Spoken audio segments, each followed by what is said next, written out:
இறையேசுலன்பார்ந்த வெளியின்ற நற்செய்தியிலே கடவுள் இரக்கம் நிறைந்தவராகவும் பரிவுள்ளவராகவும் இருப்பதை பார்க்கிறோம். ஏனென்றால் நிபந்தனையற்ற மன்னிப்பை வழங்கக்கூடியவராக இருக்கிறார். மன்னிப்பு யாருக்கு கொடுக்கப்படுகிறது என்றால் மனம் திரும்பி இனிமேல் பாவத்தில் விழுந்து போவதில்லை என்று உறுதி எடுக்கின்றவர்களுக்கு. ஆனால் தெரிந்து அறிந்து பிறருக்கு தீங்கு என்று உணர்ந்தும் சுயநினைவோடு மீண்டும் மீண்டும் செய்கின்ற செயல்களுக்கு மன்னிப்பு என்பது இல்லை என்றுதான் கூற முடியும். ஏனென்றால் அங்கு மனம் திரும்பி மன்னிப்பு வேண்டுவதற்கான எந்த ஒரு செயல்பாடோ அடையாளமோ இல்லை. மன்னிக்கின்ற செயல் கடவுளின் தன்மை.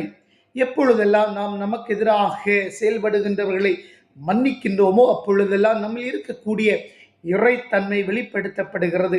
எனவே நாம் பெற்ற நம்மில் இருக்கக்கூடிய இறைத்தன்மை உணர்ந்தவர்களாக செயல்படுகின்ற போது பாவத்திலிருந்து விடுதலை பெறுகின்றோம், விடுதலை கொடுக்கக்கூடியவர்களாக மாறுகின்றோம். மன்னிக்க மன்னிப்பு பெற அர்ப்பணிப்போம்.